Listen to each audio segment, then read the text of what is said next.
Olá, sejam todos muito bem-vindos ao Devaneios Filosóficos, o podcast que vai trazer reflexões do nosso dia a dia. O meu nome é Andreone Medrado e esse podcast é um podcast livre, um podcast aberto para discutir coisas que acontecem na sociedade, no cotidiano e que podem ou não afetar a nossa psicologia, a nossa subjetividade e nos ajudar a fazer questionamentos muito mais do que trazer respostas. Então venham comigo, acompanhem aqui nossos episódios e vamos devanear. Você já parou para pensar no tanto de coisas que não são ditas, mas que falam muito sobre nós e sobre a sociedade?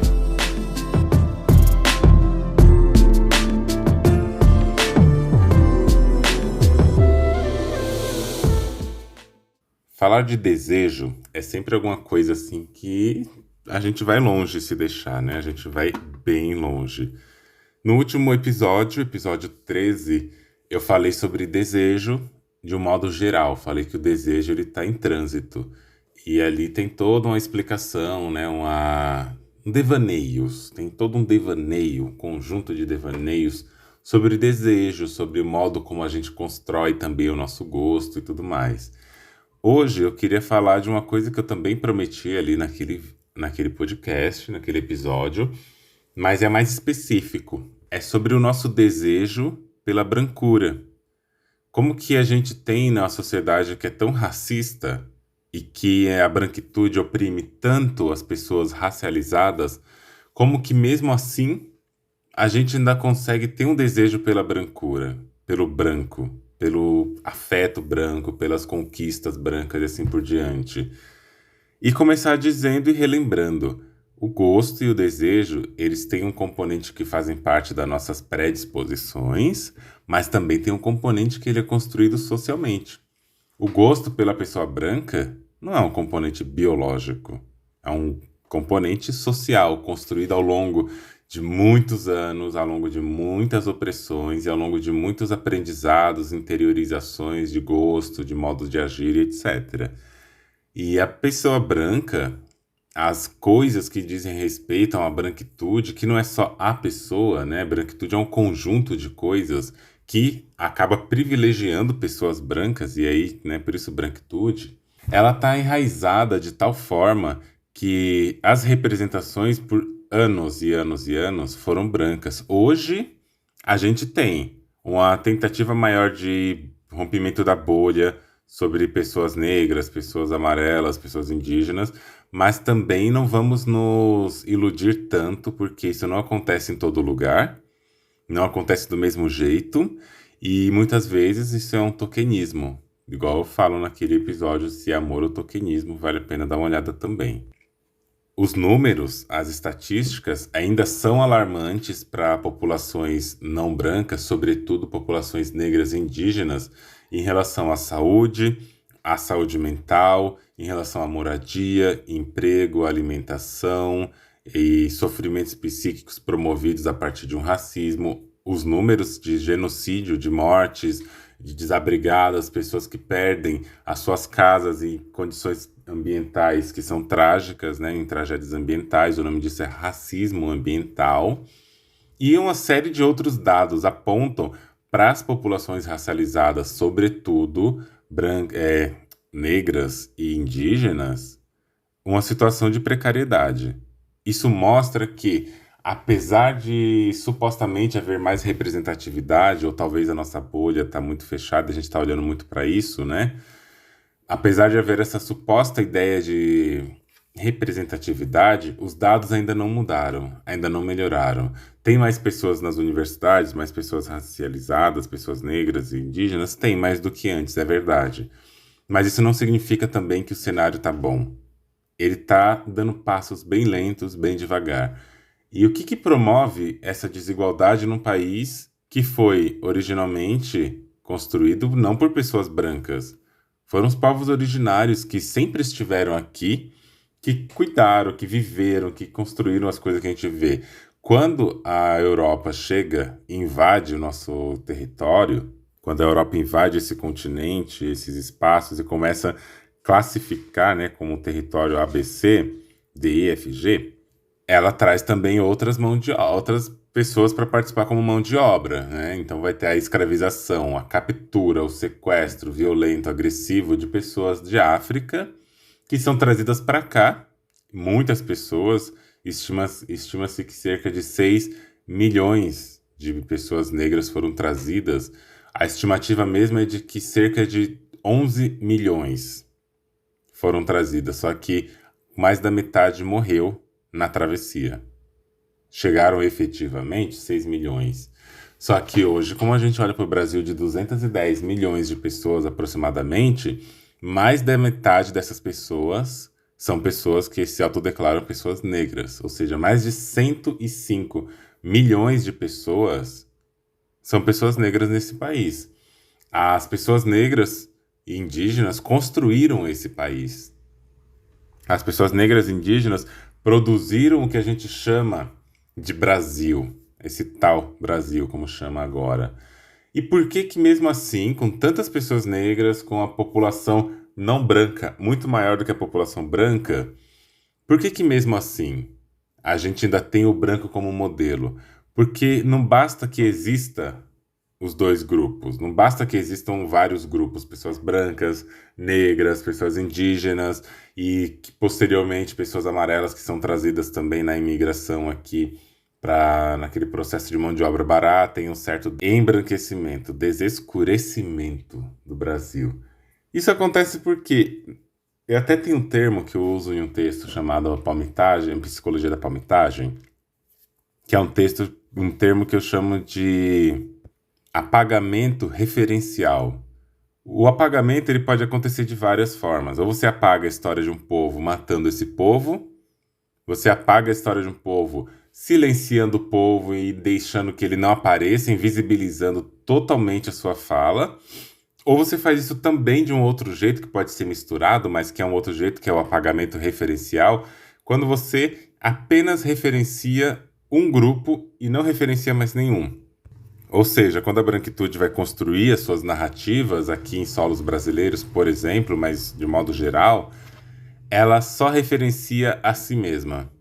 Tudo que acontece, tudo que é produzido, tudo que é falado a partir da ótica da pessoa branca, a partir da ótica de uma certa branquitude. Isso apaga os outros grupos por referenciar apenas um.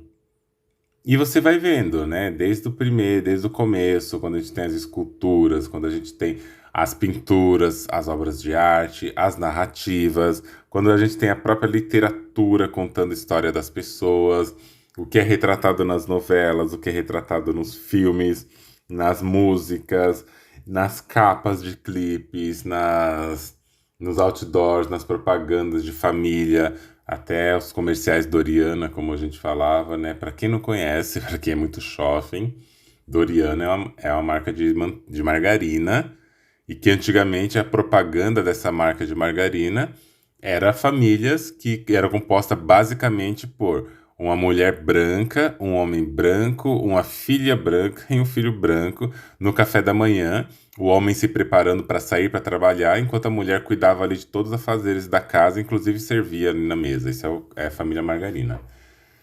E essas representações, esses referenciais que constroem um ideal de nação, que constroem um ideal de família, um ideal de vida, são os que vão ser propagados também como um ideal de desejo. Qual que é, e eu pergunto isso em alguns momentos, qual que é o amor que é propagado por aí? O amor pelo qual as pessoas dão a vida, pelo qual as pessoas morrem, as pessoas ganham espaço, o amor que são chamados de amor para fazer loucuras, o amor de conto de fadas, onde alguma pessoa, um príncipe encantado vai te buscar numa torre e te salvar. Como que é esse amor? Esse amor é um amor branco. Se alguém falar para você, pensa num príncipe encantado, esse nome, príncipe encantado, ele já está associado ao príncipe loiro em seu cavalo branco. Pensa aí, alguém chega em você do nada e fala, um príncipe encantado num cavalo branco. É a pessoa branca que vai estar ali. Por quê? Não porque você esquece que existem pessoas negras, talvez, mas não necessariamente. Mas é porque as representações de príncipes encantados ao longo do tempo e da história são pessoas brancas. Ao longo da produção do desejo, a produção do gosto, a produção de tudo isso, é a pessoa branca. Mesmo em clipe de pessoas negras, por muitos anos, as pessoas que participam são pessoas brancas. Participam representando lugares de poder, lugares de tomadas de decisão, como universidades, o próprio Senado, o próprio Tribunal Federal, o sistema, totalmente o sistema completo de mídia é liderado por pessoas brancas. O que que acontece com o tempo? A gente pode crescer desejando ocupar certos espaços, fazer pertencer a certos espaços, mas a gente só vê pessoas brancas ali. Então a gente passa a querer também, de uma certa forma, ser uma pessoa branca, mesmo jamais podendo ser. Eu mostrei ali, né, naquele meu texto sobre o sol e a negritude, como que a gente tem, e tem um podcast aqui sobre isso, como que a gente tem vários mecanismos que nos induzem, nos direcionam e nos violentam no sentido de querer ser pessoa branca, de querer nos embranquecer para poder ter algum lugar ao sol, literalmente falando. E quando isso acontece, quando esse gosto vai sendo produzido, a gente começa a desejar quem está nesse lugar. As pessoas brancas passam a figurar não apenas como símbolo de autoridade, símbolo de poder, símbolo de realmente algo, alguém que chegou lá e conseguiu coisas que a sociedade considera perfeitas e maravilhosas.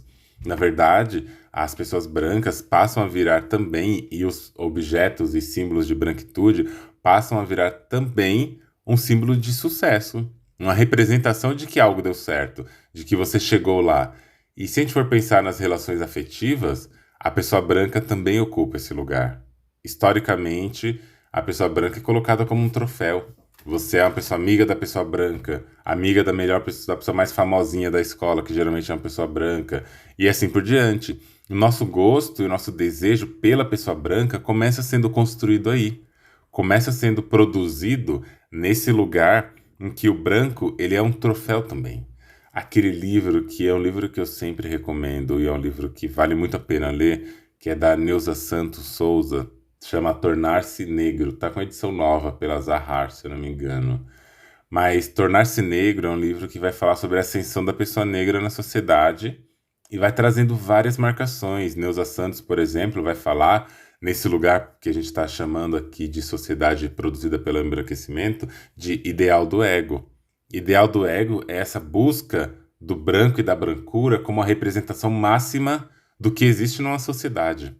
E ela vai trazer exemplos ali de pessoas que vão fazendo práticas que mostram como que esse embranquecimento entra na família. E eu já ouvi, antes mesmo de ter lido o livro pela primeira vez, eu já ouvi coisas que traziam ali no livro. Coisas do tipo, você tem que, no caso de pessoas com útero, né? Você tem que engravidar para limpar o seu útero. Pessoas têm que casar com pessoas brancas para clarear a geração. Você tem que se relacionar com pessoas brancas para você, pelo menos, ser uma pessoa que conseguiu um amor de verdade, aquele amor dos contos de fadas, aquele príncipe encantado, aquela princesa na torre e assim por diante, né?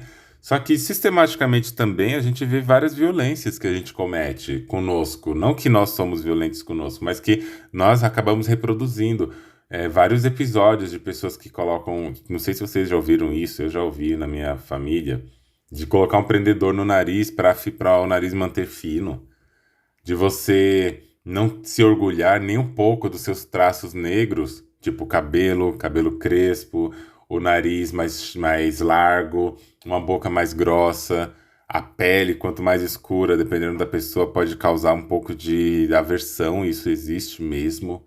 E tudo isso é construído não porque nós não nos gostamos, mas porque nós aprendemos que existe um modelo que é ideal, desejável e que não somos nós. E a gente vai saindo do nosso lugar para desejar isso. Isso não acontece só com pessoas negras, né? Tem um comercial super problemático da China que mostra uma marca de sabão, e nessa marca de sabão, uma mulher chinesa tá na casa dela, na máquina de lavar, e chega um homem, que é um homem negro, que tá fazendo a pintura da casa, ou seja, um homem negro em lugar de servidão ali também. E esse homem negro, ele vai se aproximar dela num tom assim meio que sensual, os dois, um sensualizando pro outro, e ela chama ele, quando ele chega perto dela, ela joga ele dentro da máquina de lavar e põe uma pastilha do sabão. Aí ela senta com a cara de pessoa bem feliz ali em cima da máquina. Passa um tempo, quando ela abre a máquina, até a música troca, fica uma música alegre, contente e tal. E sai de dentro da máquina um chinês, com a pele bem branca, mostrando que deu certo a limpeza. Mesmo que você não substitua pelo homem branco europeu, você substitui também por um símbolo de branquitude naquele contexto. E não é raro, em países leste asiáticos, no Japão também, pessoas ali fazerem uso de pó de arroz. Não que isso seja por causa da branquitude, né? Tem toda uma cultura anterior a isso. Mas chega um ponto também em que quanto mais branca a pessoa é, mais próxima de uma branquitude a pessoa está, mais pura essa pessoa se sente. Tanto que pessoas okinawanas, elas têm a pele mais escura em média, né? Em geral, têm a pele mais escura e também tem toda uma questão de não ser considerada as pessoas japonesas de verdade. Tem toda uma questão racial contra isso. A cor da pele marca uma racialização também. E quando a gente vai comparar essas coisas que a gente vê, inclusive o nome amarelo, né, que é do enxofre, que é uma coisa que é não solúvel e que foi colocado, né, para a comunidade amarela, assim como o indígena, que foi chamado por muito tempo de pele vermelha. Tem todos os atributos para todo mundo que não é branco. O branco é um referencial, é um modelo de dignidade, de limpeza, um modelo de produção, é um modelo de tudo. Tudo que não é branco é inferior de alguma forma. E tem até um texto que eu escrevi que chama Fetiche Branco, para talvez vir um podcast também. Mas eu falo do fetiche branco e aqui a gente está falando de desejo porque o desejo é, como eu falei, aquilo que aponta para um objeto, certo? Lá fora, um objeto externo, um objeto de desejo. E o fetiche é aquela coisa, é aquela força também, é aquele impulso que orienta esse nosso gosto quase que num caminho obrigatório. Então, assim, o fetiche, ele vai sugerir de tal forma o seu desejo que ele vai apontar e ele vai guiar o seu desejo. O fetiche não é necessariamente o desejo, mas ele atua paralelamente, ele orienta de tal forma que, em alguns casos, o desejo ele só conseguiria se realizar pela via do fetiche. Então, uma pessoa, vamos supor, uma pessoa que só se sente realizada sexualmente se ela transar de meia. O fetiche dela é a meia. O que dá a realização é estar de meia. Pode fazer o que for, estar com quem for. Se não tiver com a meia, não rola. Ou com um certo tipo de short, ou um certo tipo de sentimento, que seja dor, que seja pena, que seja dominação, que seja submissão. Esses são tipos de fetiches, e fetiche não é uma coisa ruim. Fetiche é uma característica que guia, orienta o nosso desejo. Esse é um tipo de fetiche. Mas o fetiche que eu estou falando nesse momento e que eu falo no texto é o fetiche da branquitude. É um fetiche de branquitude que também acaba atuando igual esses que eu falei, só que numa via muito diferente, que é uma via de colonialidade, colonialismo. É um fetiche que vai guiar tanto o nosso gosto que a gente passa a não conseguir sentir desejo e a não conseguir realizar o desejo ou sentir atração e tesão se não for por uma coisa branca embranquecida. A gente deseja tanto, tanto, tanto a partir daquele fetiche que tudo que não é branco a gente não tem atração. Tem gente mesmo que fala que não consegue se interessar por pessoas negras, por pessoas amarelas, por pessoas indígenas, só por pessoas brancas. Porque já existe ali um fetiche envolvido, colocado, que ele quase que exclusiviza o nosso desejo. E o que que é bom a gente pensar nisso? O fetiche de branquitude, o fetiche branco, é um fetiche que ele atua na limpeza, e não a limpeza saudável, na limpeza de que só o que for muito branco é válido. Só o que for limpo demais é válido. Então, esse fetiche branco é esse fetiche que vai organizar uma sociedade a partir da aversão. É um fetiche higienista, mas não é um higienismo qualquer. É tudo que não é branco é errado. Propagandas de sabão do século XIX, XX marcam muito isso. Aquele livro da Anne McClintock, Cor Imperial, é um livro muito bom para falar sobre isso. E tudo isso para dizer o que aqui? É muito fácil gostar do branco. É muito fácil se atrair por pessoas brancas hoje em dia. Quanto menos crítica racial, quanto menos conscientização racial a gente tem, mais fácil se torna a atração e o desejo pela pessoa branca, pela branquitude, pela brancura. É fácil porque é dado, é o que é estimulado, é o que é colocado. Amar uma pessoa negra, uma pessoa racializada, de modo geral, geralmente é muito no âmbito daquela coisa mais amistosa. Uma pessoa que, eu vou te amar, mas é a melhor amiga, confidente, amigo para todas as horas, mão de obra, esse tipo de coisa. Aí se deseja e se ama nesse lugar. Mas quando tem que criar um afeto mais profundo, mais íntimo, até mesmo um afeto afetivo sexual, a pessoa negra não entra nessa conta. Porque eu gosto de você como amigo. Eu já ouvi isso tantas vezes na minha vida. A pessoa demonstra tudo. Quando eu vou chegar junto e falar de verdade, é que eu gosto muito de você como amigo. E no dia seguinte, ou então a pessoa fala que não tá pronta pra assumir um relacionamento, algo do tipo, e no dia seguinte ela tá lá namorando uma pessoa branca. Entende? Esse lugar do desejo branco, a gente se engana muito. Porque às vezes a pessoa ela não tem nada demais, nada demais. Ela só é branca. Eu chamo até de bebê, branco básico. Olha que bebê, um branco básico. A pessoa só é branca, mas por ser branca na sociedade que favorece e estimula a brancura, a gente acha que ela é alguma coisa. Ela não é bonita, ela não é inteligente, ela não é amigável, ela não é próxima da gente, ela não nos acolhe, não demonstra afeto, não tem absolutamente nada de especial. Mas é branca, numa sociedade que valoriza a brancura. O mesmo não acontece para uma pessoa negra, por exemplo. A pessoa negra, para ser considerada muito interessante, muito atraente, ela tem que ter muitas marcações muito fortes. Ela tem que ser uma pessoa esteticamente, vamos chamar assim, né? É um corpo malhado, um corpo sequinho, um corpo magro, como a sociedade acha que é o padrão de beleza. Muita gente por aí, eu adoro negros, eu adoro negras, eu adoro pessoas negras. Mas que corpo que essas pessoas têm? São as pessoas gordas, PCDs, são as pessoas que não estão dentro de um padrão, que não têm uma estética de masculinidade, feminilidade muito colocada? Não são.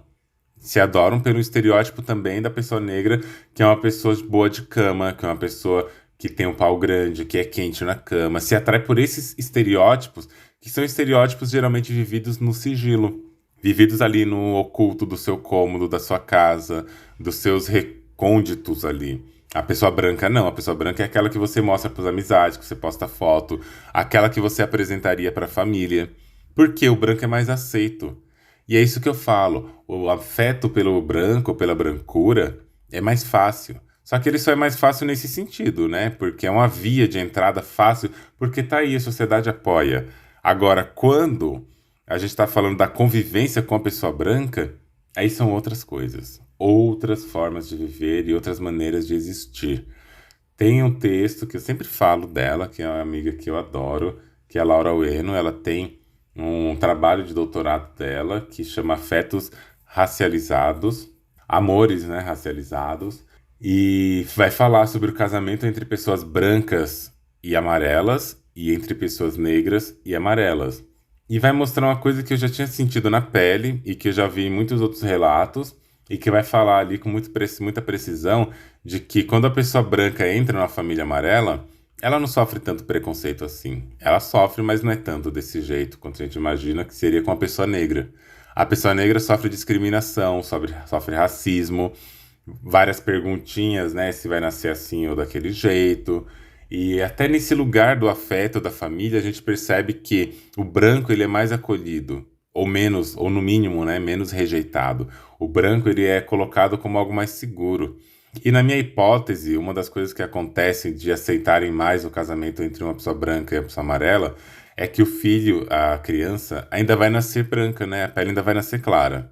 Mesmo que não tenha os traços fenotipos como o olho puxado, o cabelo preto, liso, ainda assim a pele não vai ser escura. Imagina que tragédia seria uma pessoa amarela ter um filho negro sem nenhum traço. A família ia achar até que nem é da família o filho. E eu já ouvi pessoas falando isso, né? Um homem amarelo falando que a gente tem que casar com uma pessoa amarela para poder manter nossa família, manter nossa geração. É o mesmo que a gente vê em muitos outros discursos, né?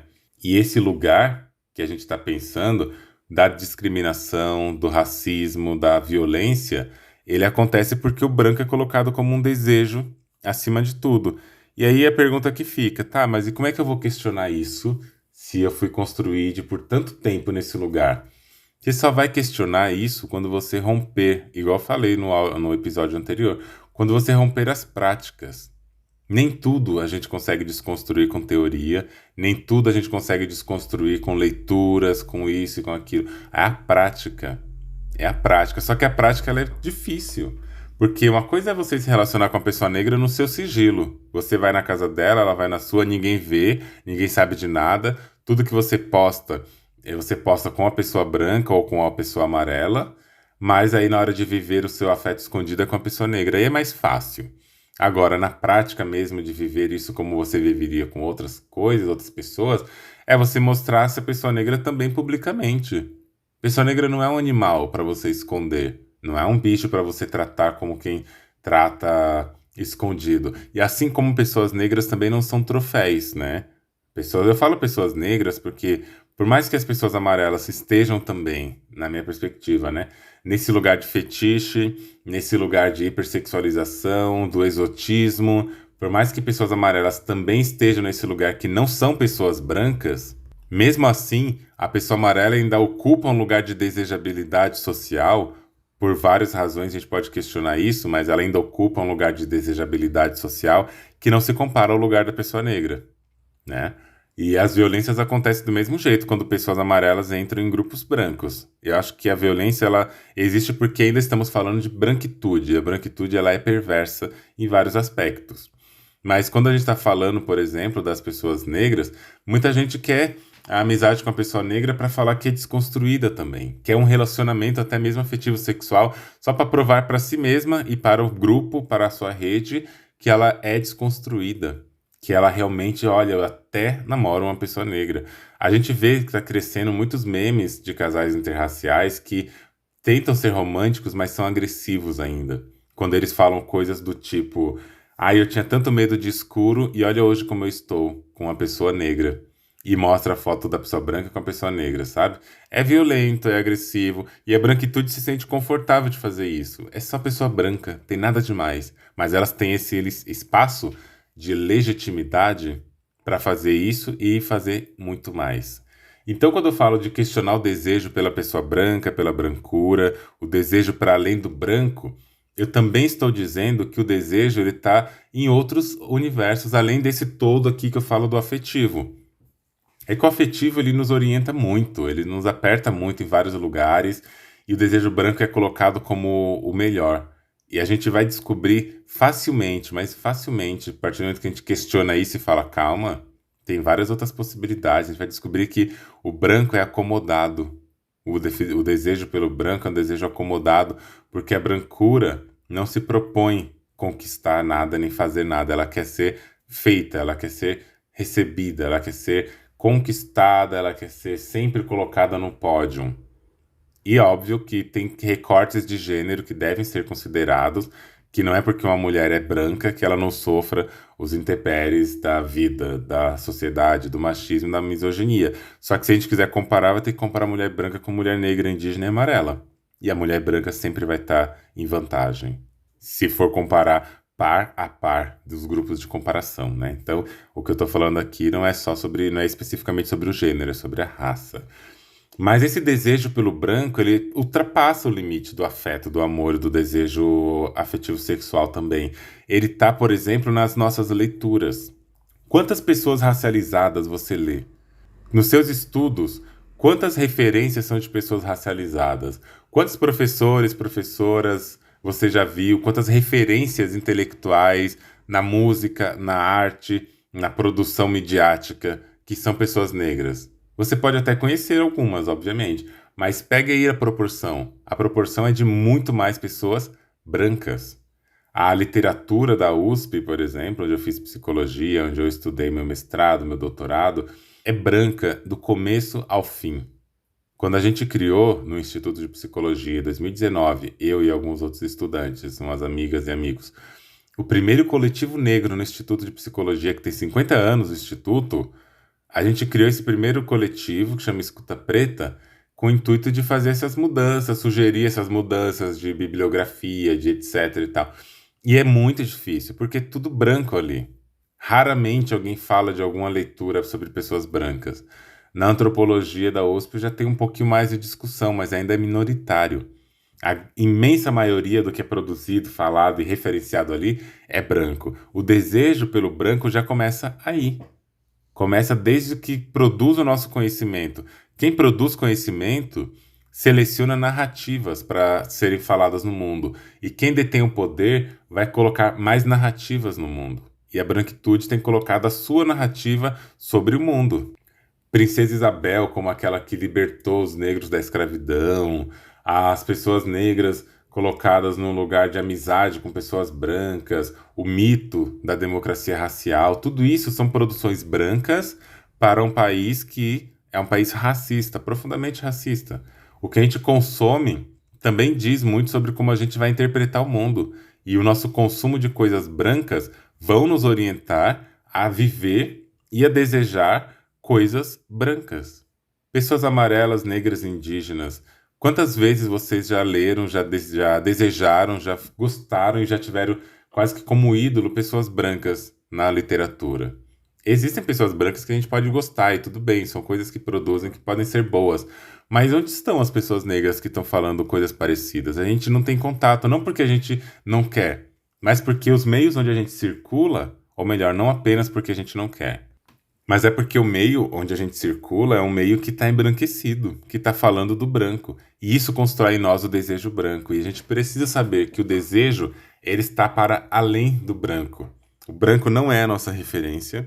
O branco não é o que guia o nosso desejo afetivo sexual, de amizade, de gosto e tudo mais. Enquanto pessoas brancas não entenderem também isso, elas vão continuar reproduzindo. E enquanto nós nos afastarmos, enquanto pessoas racializadas, do discurso de letramento racial, a gente vai continuar achando que o branco é o ideal. E é uma coisa que é conflituosa. Pessoas brancas não querer se entender nisso, pessoas negras não se questionar muito, pessoas amarelas e indígenas, e isso ficar uma fusão de branquitude. Por isso que hoje a gente vê tanto atrito, né? Porque as pessoas estão se conscientizando, as pessoas racializadas estão falando, eu não sou uma pessoa branca, eu sou uma pessoa amarela. Eu não sou uma pessoa branca, eu sou uma pessoa negra, eu sou uma pessoa indígena, uma pessoa A, B e C. Isso gera um atrito porque a branquitude não gosta de ser questionada. Não gosta de ser chamada para uma conversa séria. Ela gosta de estar lá em cima do trono. Aí a gente chega e começa a questionar tudo, a branquitude entra em ódio, em pânico, sei lá em quê. E a gente tem que questionar mesmo. A gente tem que começar a questionar e parar de colocar o desejo branco, pela branquitude, como um desejo melhor. No fundo, a gente vai ver que é apenas branco. Não é nada disso que estão falando e que para as pessoas poderem merecer estar com a gente, nosso afeto, elas têm que fazer mais do que ser brancas. Elas têm que ter consciência racial, de gênero, política, tem que ter a consciência histórica do que formou o nosso país enquanto um país racializado. Tem que ter essa consciência, senão o que vai acontecer é só reprodução. Reprodução do racismo cotidiano, em todos os campos.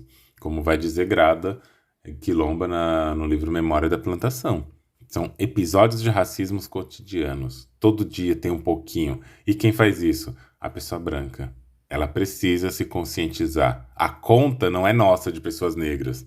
Nós estamos nessa saída desse desejo branco construído historicamente. Mas as pessoas brancas também têm que tomar para si a responsabilidade de ir contra esse sistema. Mas se elas fizerem isso, elas vão perder privilégios. E será que nessa hora elas são antirracistas de verdade? Ou são apenas escudeiras que estão aí se defendendo diariamente de todas as coisas que são colocadas para elas? Essa é a minha pergunta. Será mesmo que elas estão aí para fazer isso acontecer ou só querem se defender? Vamos pensando como que é o nosso desejo, como é que a gente ainda gosta das coisas. São muitos questionamentos, né?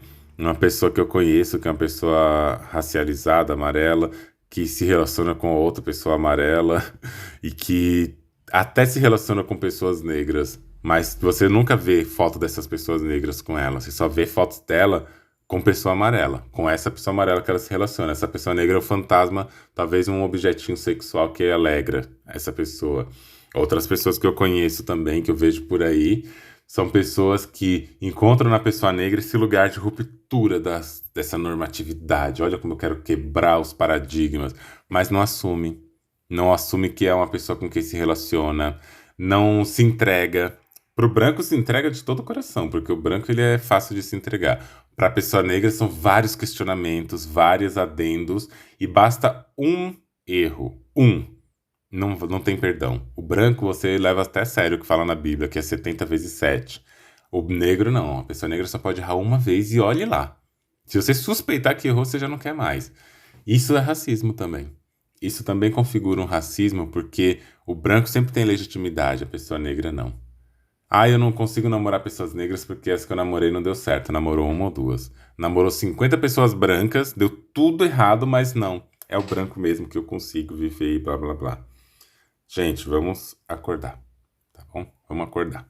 Vamos abrir o nosso pensamento, expandir o nosso olhar, ter uma crítica um pouquinho melhor, para a gente saber que o branco não é referência de amor e nem de desejo. Você já parou para pensar? É isso por hoje, pessoal. Espero que vocês tenham gostado desse episódio. Lembrando que vocês podem seguir o meu perfil no Instagram, andreone.medrado, e você também pode seguir no Twitter, que tá andre1medrado. Vocês também podem enviar seus depoimentos, reflexões, críticas e sugestões no link que eu vou deixar aqui na bio, na descrição de cada episódio, de um formulário. Espero por vocês nos próximos episódios. E já não esquece, compartilhe esse podcast com alguém que você conhece, avalie esse podcast ali, porque isso nos ajuda a alcançar mais pessoas e ajuda também na nossa produção de conteúdo. Vejo vocês em breve e um grande beijo e até mais. Você já parou para pensar?